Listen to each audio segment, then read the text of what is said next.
సుమన్ టీవీలో మీ business promotions కోసం ఈ కింది నెంబర్ను సంప్రదించగలరు.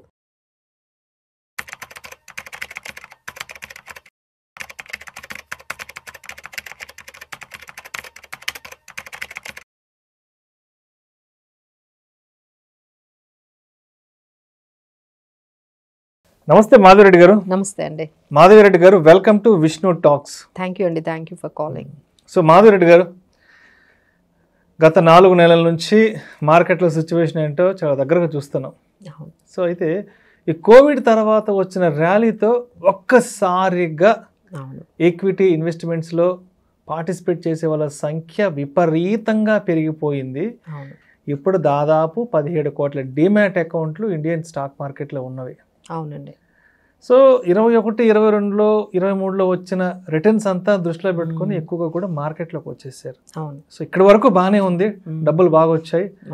మొన్న ఆగస్టు సెప్టెంబరు 20 దాకా అందరు హ్యాపీగా ఉన్నారు. 2024 సెప్టెంబర్ 15, 20 దాకా అందరు హ్యాపీగానే ఉన్నారు. సెప్టెంబర్ 25 తేదీ నుంచి కొంత మొత్తం క్యాలిక్యులేషన్స్, ఈక్వేషన్స్ మారిపోయినాయి. అవునండి. సో ఇప్పుడు అందరూ ఏం భయపడుతున్నారంటే, మొత్తానికి స్టాక్ మార్కెట్లో ఉన్న వాలటాలిటీ ఏంటి, బేరిష్ మార్కెట్ అంటే ఏంటి, కరెక్షన్ అంటే ఏంటి అనేది ఇప్పుడు బాగా అందరికీ అర్థమైంది. సో ఇప్పుడు సిచ్యువేషన్ ఎలా ఉందంటే, సరే కొద్ది రోజుల పాటు దూరంగా ఈక్విటీ మార్కెట్ ఇన్వెస్ట్మెంట్స్కి, ఈ దలాల్ స్ట్రీట్ వీటన్నిటికీ దూరంగా వెళ్ళిపోయేసేసి, ఎస్ఐపీస్ కూడా రిడెంప్షన్ కొట్టేద్దాం, ఆపేద్దాం అనే ఆలోచనలో ఉండి చాలా మంది ఏం చేస్తున్నారంటే, ఈ ట్రెడిషనల్ ఇన్వెస్ట్మెంట్ ఎవెన్యూస్, ఆ ట్రెడిషనల్ సేవింగ్స్ ఎవెన్యూస్ ఏవైతే ఉన్నాయో, బ్యాంక్ ఆఫ్ ఫిక్స్డ్ డిపాజిట్లు, పోస్ట్ ఆఫీస్ రికరింగ్ డిపాజిట్లు, వాటికి వెళ్ళిపోదాం, మనకి ఎందుకు వచ్చిన గోల్ ఇదంతా. కొత్త వాళ్ళు కదండి వచ్చిన వాళ్ళందరూ కూడా ఎక్స్పీరియన్స్ లేని వాళ్ళు, అందరూ ఎక్స్పీరియన్స్ లేరు. ఇవన్నీ అర్థం చేసుకోవాలంటే చాలా టెక్నికల్ నాలెడ్జ్ అవసరము. ఈ మార్కెట్ ని స్టడీ చేయాలంటే ప్రపంచంలో ఏం జరుగుతుందో రోజు పేపర్లో చదువుకోవాలి, పనులు మానేసి. అంటే రోజు మనం వేగలేకపోతున్నాం మార్కెట్ తో, మనకి ఎందుకు వచ్చిన తలనొప్పి అంటూ కూడా మళ్ళా కొంత ట్రెడిషనల్ సేవింగ్స్ అండ్ ఇన్వెస్ట్మెంట్స్ వైపు వెళ్ళడానికి భయపడుతున్నారు. సో ఏంటి మరి అటువంటి వాళ్ళకి మీరు ఏం చెప్తారు అసలు? సో ఎవరైతే అంటే రిస్క్ టేకింగ్ ఎబిలిటీ గురించి వాళ్ళకి, అంటే మనం ఎంత రిస్క్ తీసుకోగలమో, ఎంత రిస్క్ తీసుకోలేమో, ఇలాంటిది ఏమి క్యాలిక్యులేషన్ లేకుండా అందరూ మార్కెట్లోకి వచ్చేసారు. సో ఎప్పుడైతే వాళ్ళకి అర్థమైంది, ఇప్పుడు చాలా మందికి అర్థమై ఉంటుంది, this is not for us, ఇంత రిస్క్ నేను తీసుకోలేను. ఎందుకంటే ఇందులో 3 రకాల ఇన్వెస్టర్స్ ఉన్నారండి. అగ్రెసివ్ ఇన్వెస్టర్స్ ఉంటారు, మోడరేట్ ఇన్వెస్టర్స్ ఉంటారు, కన్జర్వేటివ్ ఇన్వెస్టర్స్ ఉంటారు. ఎవరైతే అగ్రెసివ్ కైండ్ ఆఫ్ యాటిట్యూడ్ ఉందో టువర్డ్స్ రిస్క్, వాళ్ళు కొంచెం ఈ మార్కెట్లోనే కొంచెం సేల్ అవ్వగలుగుతారు. బట్ ఎవరైతే ఇంత రిస్క్ మాకు అవసరం లేదండి అని చెప్పి అనుకునే వాళ్ళు, ఈ మోడరేట్ రిస్క్ తీసుకునే వాళ్ళకైతే చాలా ఇబ్బందిగా ఉంటుంది. ఎందుకంటే వాళ్ళ ఎక్స్పెక్టేషన్స్ కూడా అంత లేవు. ఓకేలే ఈ మార్కెట్లోకి వచ్చాము, ఒక 15% వస్తే చాలు అనే వచ్చిన వాళ్ళు ఎవరైతే ఉన్నారో వాళ్ళకి ఇప్పుడైతే చాలా షాక్ అండి. ఎందుకంటే మాకు చాలామంది కాల్ చేస్తున్నారు, దాదాపుగా ఒక 50 లక్షలు లేకపోతే 60 లక్షలు పెట్టిన వాళ్ళు, 10 లక్షల వరకు 20 లక్షల వరకు పోయిన వాళ్ళు కూడా మనకి క్లయింట్స్ అనేవాళ్ళు ఉన్నారు. సో వాళ్ళకి ఇప్పుడు ఏం చేయాలో అర్థం కావట్లేదు. ఎక్కడ మ్యూచువల్ ఫండ్స్లోనే ఇదంతా, మళ్ళీ డైరెక్ట్ స్టాక్స్ కాదు, మ్యూచువల్ ఫండ్స్లో కూడా 10 లక్షలు పోయిన వాళ్ళు కూడా ఉన్నారండి. సో వాళ్ళందరికీ కూడా ఇప్పుడు ఏం చేయాలంటే, మనం తీసుకున్న స్కీమ్స్తో తప్ప అసలు మ్యూచువల్ ఫండ్స్లోకి రావడమే తప్పైపోయిందా? అసలు దీనికన్నా ఏదైనా ఒక ఫిక్స్డ్ డిపాజిట్లో పెడితే మన ప్రిన్సిపల్ సేఫ్గా ఉండేది, ఓ 6%, 7% రిటర్న్ కూడా వచ్చేది. ఇక్కడ రిటర్న్ పక్కన పెడితే అసలు ప్రిన్సిపల్లే మనకి తగ్గిపోయింది అనేది ఒక రకమైన వాళ్ళు ఒక షాక్లో అయితే ఉన్నారు. ఏం చెయ్యాలి అనేది అయితే అందరూ ఆలోచిస్తున్నారు. సో ఇప్పుడైతే లాసెస్ అయితే బుక్ చేసి బయటకైతే ఎవరు రావట్లేదు, బట్ కొత్తగా వెళ్ళలేకపోతున్నారు. ఇప్పుడు మీ దగ్గర మళ్ళీ ఒక 3 lakhs ఉంది, లేదు అంటే మీరు ఎస్ఐపి కంటిన్యూ చేయాలి అన్నా, లేకపోతే ఆ అమౌంట్ని ఎక్కడ పెట్టాలి అనే దాని గురించి మాత్రం ఇక ఈక్విటీకి రావడానికైతే మాత్రం పెద్దగా చూపించట్లేదండి. అమ్మో ఇది కొన్ని రోజులు దూరంగా ఉందాము, ఎందుకంటే ఇప్పటి వరకు క్లారిటీ లేదు. ఎందుకంటే ఒకవైపు ఈ ట్రంప్ ఇంపాక్ట్ అంటున్నారు, FIS సెల్లింగ్ అంటారు. అసలు ఇదంతా ఎప్పుడు సెట్ అవుతుంది? How much time it will అర్థం కావాలి. ఎందుకంటే ఆల్రెడీ ఒక 20 years మార్కెట్లో ఉన్న వాళ్ళకి ఈ క్రాష్ అంతా అర్థమైంది. ఎప్పట్లో ఉన్న వాళ్ళకి ఏంటంటే ఈ కోవిడ్ లో ఒకసారి జరిగింది, 2008 లో ఒకసారి జరిగింది, 2022 లో ఒకసారి, ఇలా జరుగుతున్న వాళ్ళకైతే ఇది అంత అలవాటే.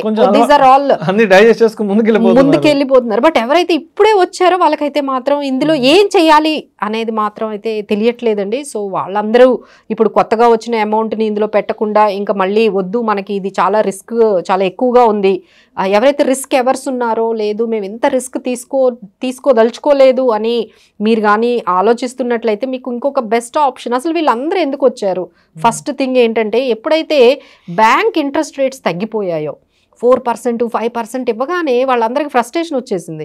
అసలు ఈ 4% 5 అంటే 1,500తో ఏం బ్రతుకుతాము, ఇలా అయితే మన గోల్స్ ఎలా రీచ్ అవుతాము అనే ఆ భయం నుంచి వాళ్ళందరూ కూడా బయటకు వచ్చారు. వచ్చి ఎస్ఐపీస్ ఈ ఈక్విటీ మార్కెట్స్ వైపు వచ్చారు. బట్ ఇప్పుడు కొంచెం బ్యాంక్ ఇంట్రెస్ట్ రేట్స్ పెంచారండి నెమ్మదిగా, అక్కడ నుంచి ఇప్పుడు 7% వరకు వచ్చింది. బట్ దీనికన్నా బెటర్ ఆప్షన్ అయితే మనకి ఇంకొకటి ఉంది, దాన్నే మనం నాన్ కన్వర్టబుల్ డిబెంచర్స్ అంటారండి. సో ఇవైతే మనకి ఎగ్జాంపుల్ ఎట్లా ఉంటాయంటే మనకు ఒక ఫేస్ వాల్యూ ఉంటుంది.